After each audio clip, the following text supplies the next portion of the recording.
जैसे ही फिल्म शुरू होती है तो हम देखते हैं कुछ पुलिस ऑफिसर एक बहुत ही पुरानी बिल्डिंग के अंदर जा रहे हैं और जब एक बड़े से गेट के सामने आते हैं तब उस गेट के अंदर से उन्हें धुआं निकलता हुआ दिखता है।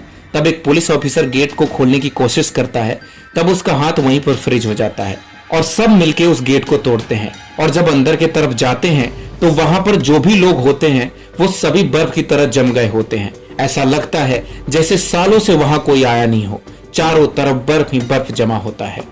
लेकिन वहां पर एक आयरन बॉल दिखता है जो बर्फ में जमा हुआ नहीं होता और वो हिल रहा होता है।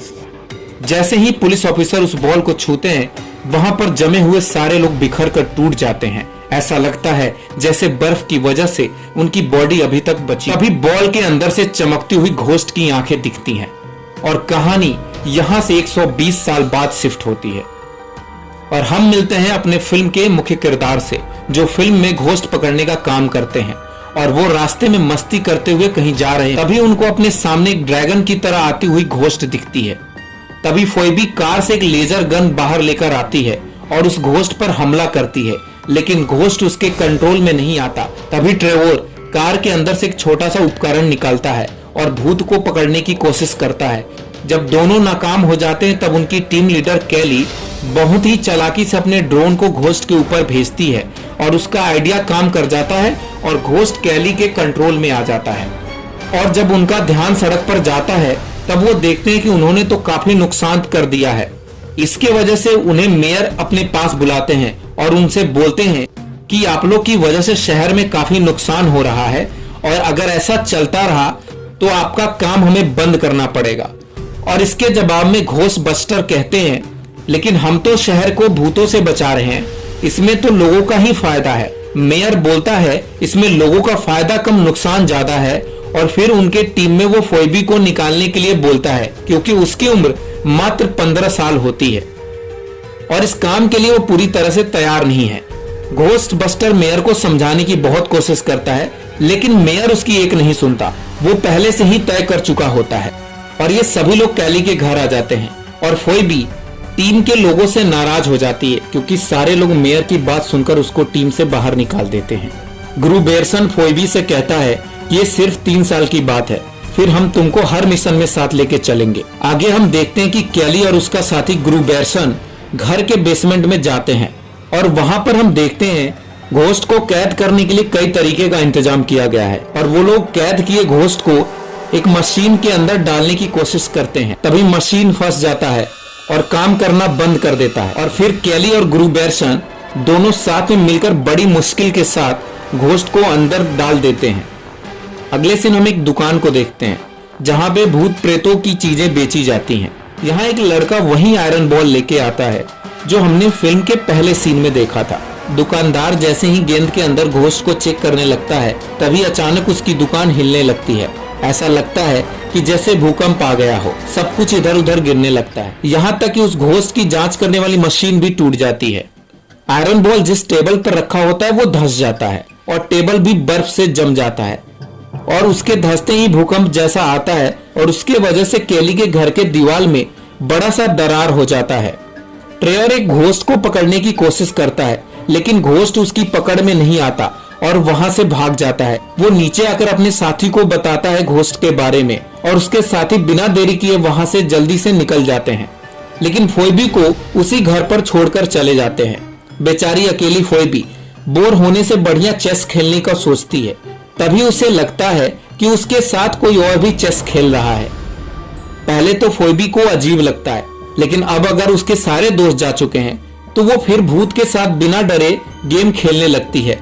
तब भूत हैरान होकर उसके सामने आता है और वो पूछता है कि क्या तुम्हें मुझसे डर नहीं लगता। तब फोइबी कहती है कि ये मेरा रोज का काम है। अगले सीन में हम देखते हैं कैली ने घोस्ट इंजीनियर को अपने घर पे बुलाया है उसकी भूत पाइपलाइन को ठीक करने के लिए। इंजीनियर उसकी पाइपलाइन को देखता है और कहता है यहाँ पर एक बार हमला हुआ था लेकिन यह चिंता की बात नहीं है, मैंने भूतों का नया ठिकाना बना लिया है।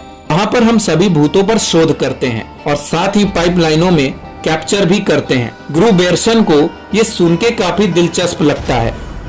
यहाँ घोस्ट इंजीनियर गुरु बेरसन को एक मशीन भी दिखाता है जिसमें अगर कोई भूत अंदर डाल दे तो भूत मशीन के माध्यम से बाहर आता है और उसके बाद मशीन खुद भूत को पकड़ लेता है। यह देखकर गुरुबेरसन के सभी साथी काफी प्रभावित होते हैं।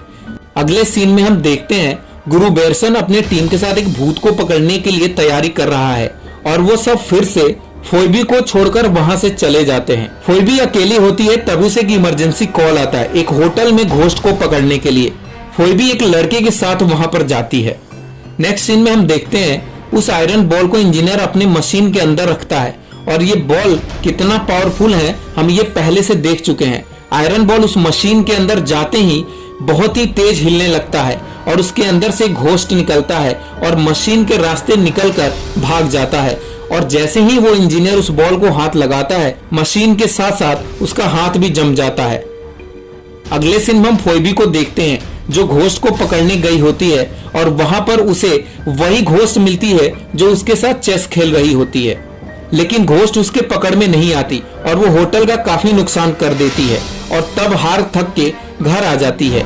जब वो घर आती है तब उसे वही घोस्ट आकर घर पर मिलती है और फिर वो दोनों बातें करते हैं। ये लोग अभी बात ही कर रहे होते हैं तभी वो बॉल वाला घोस्ट वहां पर आ जाता है और वो घोस्ट बिना फोइबी के सामने आए उस घोस्ट से बात करता है और वो आयरन बॉल वाले भूत को कहती है, ठीक है तुम्हारा काम इस लड़की के जरिए मैं करवा दूंगी।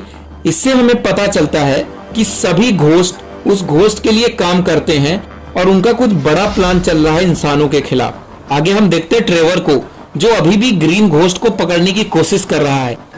इसके पहले कि वो घोस्ट को पकड़ पाता उसका घर अचानक हिलने लगता है। जब वो सब नीचे की तरफ आकर देखते हैं तो उन्हें पता चलता है कि किसी ने उनकी घोस्ट पाइपलाइन को तोड़ने की कोशिश की है और वहां पर बर्फ जमा हुआ होता है। नेक्स्ट सीन में हम देखते हैं घोस्ट इंजीनियर अपने साथियों को उस बॉल पर अलग अलग तरीकों से एक्सपेरिमेंट करके दिखा रहा होता है। जब उस बॉल को आग से जलाने की कोशिश करता है तब भी वो नहीं जलता और जब उस बॉल को भूत के पास ले जाते हैं तो सारे भूत उस घोस्ट बॉल के पास आने लगते हैं जैसे कोई चुंबक उनको खींच रहा हो। सब हैरान हो जाते हैं कि उन्होंने इतना पावरफुल घोस्ट नहीं देखा। उस आदमी को बुलाने का सोचते हैं जिन्होंने इस गेंद को उस दुकान पर बेच दिया था और ये सारे लोग उस लड़के के घर जाते हैं। जब उससे गेंद के बारे में पूछा जाता है तब वो बताता है ये बॉल मेरी दादी का था और अब वो मर चुकी हैं। और फिर वो लड़का सभी को एक अजीब से कमरे में ले जाता है जहां पुराने सोल्जर्स का सामान रखा हुआ है और उन्हें ये सब देखकर लड़के पर शक होता है, जिसके बाद वो लोग अपने साथ उस लड़के को भी लेकर जाते हैं ताकि पता कर सके कि कहीं ये लड़का भी घोस्ट से कनेक्टेड तो नहीं। फोइबी उस दुकानदार के पास जाती है जो भूत प्रेत का सामान खरीदता था। दुकानदार उसे कुछ बताता उससे पहले दुकान में काम करने वाला एक लड़का फोइबी को एक यूट्यूबर के बारे में बताता है जो घोस्ट पर रिपोर्टिंग करता है और घोस्ट के बारे में रिसर्च करता है। फोइबी को लगता है यूट्यूबर को इस गेंद के बारे में जरूर पता होगा। ये सब उससे मिलने चले जाते हैं और जैसे ही उन्होंने यूट्यूबर को गेंद की तस्वीर दिखाई और गेंद पर लिखी भाषा को देखकर कहता है इस गेंद पर बहुत ही प्राचीन भाषा लिखी हुई है और मेरे पास एक किताब होनी चाहिए जो इस भाषा को अनुवाद कर सके और वो हमें समझा सके। ये लोग अब उस गेंद की भाषा को अनुवाद करके पता लगाते हैं कि इस गेंद पर बहुत ही शक्तिशाली भूत है जिसका नाम गोरक्का है, जिसे आइस किंग के नाम से भी जाना जाता है। एक राजा ने इस बर्फ के राजा को दुनिया के सामने बुलाया ताकि उस घोस्ट की मदद से पूरी दुनिया पर राज कर सके। राजा अपने कार्य में सफल तो हुआ लेकिन वो राजा लालची निकला और गोरक्का पर कब्जा करना चाहता था, उसकी शक्तियों को खुद लेना चाहता था। राजा को ऐसा करते देख गोरक्का बहुत क्रोधित हुआ और क्रोध में आकर उसने राजा की सारी सेनाओं को बर्फ में जमा दिया। गोरक्का का इतना गुस्सा बढ़ गया था कि वो पूरी दुनिया को नष्ट करना चाहता था, लेकिन दुनिया को बचाने के लिए फायर मास्टर आ गया है जिनका आगों पर काबू पाने की शक्ति थी और उन्होंने गोरक्का को हरा दिया और उसे पिघलाकर फिर एक गेंद का आकार देकर उसको गेंद में बंद कर दिया। इसके बाद गेंद की सुरक्षा की जिम्मेदारी फायर मास्टरों की हो गई थी। तभी वो यूट्यूबर फोइबी को एक रिकॉर्डिंग सुनाता है। ये लोग रिकॉर्डिंग सुन ही रहे होते हैं तभी अचानक से एक भूत सारी रिकॉर्डिंग कूड़ेदान में डाल देता है और जब सभी रिकॉर्डिंग पकड़ने की कोशिश करते हैं और उसके पीछे दौड़ते हैं तब वो घोस्ट कूड़ेदान का थैला लेकर ही भाग जाता है। हारकर जैसे ही वो लोग बिल्डिंग से बाहर निकलते हैं वो घोस्ट एक लायन स्टैचू में होता है। इससे पहले कि वो घोस्ट लायन की तरह इन लोगों पर हमला करे फोइबी अपने इलेक्ट्रिक बंदूक से हमला कर देती है जिससे वो स्टैचू टूट जाती है और गोरक्का की रिकॉर्डिंग भी टूट जाती है और यहाँ पे फिर से सब बर्बाद हो जाता है। और इसके वजह से फोइबी को पुलिस गिरफ्तार कर लेती है और इसकी सजा पूरे घोस्ट बस्टर ग्रुप को भुगतनी पड़ती है। मेयर का कहना है कि अब इस शहर में कोई भी घोस्ट बस्टर काम नहीं करेगा। केली का घर सील कर दिया जाता है जिसके अंदर ये लोग भूतों को कैद कर रहे। आगे हम देखते हैं वो दुकानदार उस आदमी के पास जाता है जिसने उसे गेंद बेची रहती है और जाके उससे कहता है कि तुम एक फायर मास्टर हो और गेंद की देखभाल करना तुम्हारी जिम्मेदारी थी। तुम्हें इसे बेचना नहीं चाहिए था क्योंकि तुमने इसे बेच दिया, इसलिए गोरक्का इतना शक्तिशाली हो गया है। इससे पहले कि गोरक्का इस दुनिया को बर्बाद करे तुम्हें अपनी शक्तियों को जगाना होगा। इस आदमी को कुछ पता नहीं होता। वो कहता है मैं कैसे करूंगा, मैंने पहले कभी ऐसा कुछ नहीं किया। जैसे ही वो लड़का जलती हुई आग की तरफ उंगली दिखाता है वो देखता है कि आग बिना किसी परेशानी के उसके इशारों पर चल रही होती है और इस बात से वो भी हैरान हो जाता है। इधर फोइबी काफी दुखी होती है, उसके वजह से सारे घोस्ट बस्टरों को काम करने से मना कर दिया गया होता है। उसका मन दुखी होता है। तभी वो घोस्ट उसके पास आती है जो उससे बात किया करती थी। फोइबी उसे बताती है कि हमेशा से कुछ न कुछ वो गड़बड़ ही कर देती है। घोस्ट उसे समझाती है कि नहीं ऐसा नहीं है, तुम बहुत अच्छी। वो घोस्ट उसे घोस्ट बेस के अंदर ले जाती है और घोस्ट फोइबी से कहती है चलो मैं तुम्हें एक जादू दिखाती हूँ, और फोइबी को घोस्ट चैम्बर में भेजती है और मशीन चालू कर देती है। जैसे ही घोस्ट चैम्बर के अंदर फोइबी जाती है उसकी आत्मा उसके शरीर से बाहर आ जाती है और तभी गेंद से कुछ काली शक्तियां निकल और फोइबी को अपने वश में कर लेती हैं। और ये काली शक्ति के पीछे कोई और नहीं गोरक्का ही होता है, जिससे आजाद होने की वजह से सब कुछ बर्बाद होने वाला होता है। तभी घोस्ट बेस में एक लड़की आ जाती है और गोरक्का पर हमला करती है, लेकिन गोरक्का अपनी ताकत से लेजर गन को जमा देता है और वहां से भाग जाता है। कैली फोइबी की आत्मा को उसके अंदर डालकर उसे ठीक करती। आगे हम देखते हैं गोरक्का फायर मास्टर के घर जाता है जहां गोरक्का इतने सालों से कैद होता है। यहाँ से गोरक्का अपना सिंह वापस ले लेता है ताकि उसकी सारी शक्तियां फिर से वापस आ जाए और अब वो राजा का पुराना बदला लेने के लिए तैयार होता है और उसे पूरी दुनिया को बर्फ में तब्दील कर देना था ताकि इंसानों को अपनी कदमों में ला सके। इसलिए वो पूरे शहर में बर्फीला तूफान ला देता है। हवा, सड़क, घर, हर जगह बर्फ ही फैली होती है। शहर की ये हालत देखकर सभी घोस्ट बस्टर घोस्ट बेस में मिलते हैं और वहां पर घोस्ट लाइब्रेरी का मालिक उन्हें बताता है और ये बर्फीला तूफान कोई और नहीं गोरक्का लेकर आया है और केवल एक फायर मास्टर ही गोरक्का को कंट्रोल कर सकता है और अब तो हमें फायर मास्टर भी मिल गया है। तब वो लड़का उन्हें बिना किसी लाइटर की मोमबत्ती जलाकर उसे देखकर किसी को बिलीव नहीं होता कि ये फायर मास्टर हो सकता है। वो सभी घोस्ट इंजीनियर से कहते हैं हमें लेजर गन की जरूरत पड़ेगी, जो हमारे पास थी वो सभी पुलिस लेके चले गए। तब उन्हें घोस्ट इंजीनियर आधुनिक मॉडल के कुछ सूट और लेजर गन दिखाता है और ये सभी लड़ने के लिए जा ही रहे होते हैं। तभी वो रेड घोस्ट वहां पर आ जाता है और इन लोगों पर हमला कर देता है। ये देखकर घोस्ट बस्टर उस पर लेजर से हमला करते हैं। इसके पहले कि घोस्ट बस्टर के साथी हमले में मारे जाएं, फायर मास्टर उस शक्तियों से उस लेजर को मोड़ देता है और घोस्ट बस्टर को बचा लेता है। फोइबी बेसमेंट के अंदर जाती है। यहाँ पर हम देखते हैं वो जो लड़की जो घोस्ट होती है वो अब इससे माफी मांग रही होती है और वो कहती है कि मेरे पास कोई और चारा नहीं था, मुझे गोरक्का की बात माननी ही थी वरना मैं आजाद नहीं हो पाती।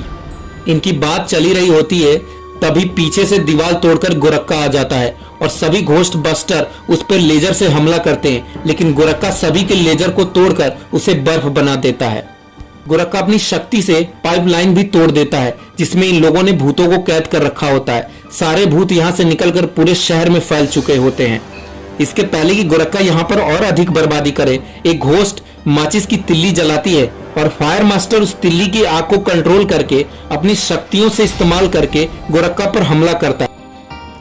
फायर मास्टर के हमले से गोरक्का कमजोर पड़ने लगा। उसे कमजोर होता देख सभी घोस्ट बस्टर उस पर एक साथ हमला कर देते हैं और उसे कैद करने के लिए घोस्ट बस्टर फिर से पाइपलाइन को चालू करने के लिए बोलता है, लेकिन पाइपलाइन तो पहले से ही टूट चुकी होती है। तो ये लोग फिर से बहुत उम्मीद करके उसे चालू करने की कोशिश करते हैं और पाइपलाइन किसी तरह चालू हो जाती है और सारे घोस्ट फिर से कैद हो जाते हैं। उनकी सारी शक्तियां जैसे ही कम होने लगती है सारे जगह से बर्फ फटने लगता है। फोइबी की दोस्त जिसने गोरक्का को हराने में उनकी मदद की होती है फोइबी के पास आती है और उसे बताती है तुम सही थी, अच्छाई भी मुक्ति का मार्ग हो सकती है और अब इस दुनिया से आजाद हो रही हूँ। जैसे ही ये लोग घोस्ट बेस से बाहर आते हैं पूरा शहर इनकी तारीफ करने के लिए खड़ा होता है। मेयर जिन्हें घोस्ट बस्टर बिल्कुल पसंद नहीं होते हैं वो भी उनकी तारीफ करने लगता है और मेयर फोइबी को उनके टीम में काम करने की अनुमति दे देता है।